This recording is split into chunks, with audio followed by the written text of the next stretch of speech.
I was reading the YouTube comments on the trailer, and I saw someone say that Cassian Andor must be tired from carrying the Star Wars universe on his back. Why do you think this show is so beloved by fans and has connected with them in a way that maybe other Star Wars series haven't?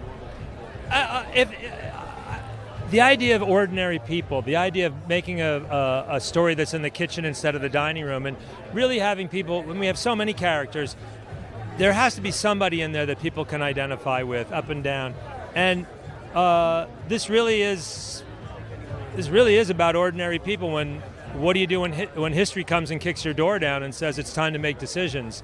And I think that's something that everybody can wonder what they would do. And I think that's maybe the universal appeal of it. Yeah. What was your last day on set like, and saying goodbye to this character after so many years? The last day on set was an IOU that we had in the fields with the fake fields that we had. We were at Pinewood. After the strikes, we had a lot of problem-solving things we had to fix.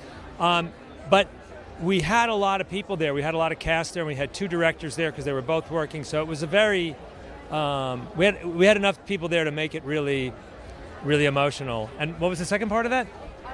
What was it like saying goodbye to Cassian Andor and this series? This is 6 years of my life. I've had a nice slow exit ramp as a showrunner. You have a lot of endings. The actors walk off that day, but I've been able to get used to this for quite a while. But tonight is a real punctuation point, and the whole junket that we're on. I don't think it's a stretch at all to say this is the most important thing I'll ever have a chance to work on.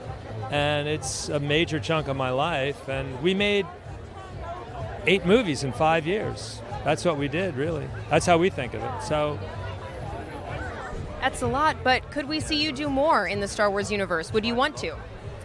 I've been on and off for 10 years now in these last 5 years. I think I've contributed enough for the time being. I think I'd like to do something else for a while. I'd never say never, but right now I'd like to go back and direct a movie, maybe. Yeah.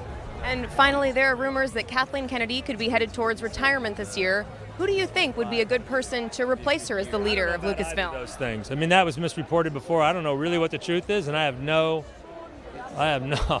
interest in answering that question. I was going to ask you if you might ever want to lead Lucasfilm, but it seems like maybe you want to do other stuff. Good job for me. No, I never wanted to set up a company. I like to work on one thing at a time that I concentrate on. I don't like to have a lot of distractions. I would not be a good candidate for that job. Thank you so much. Congratulations.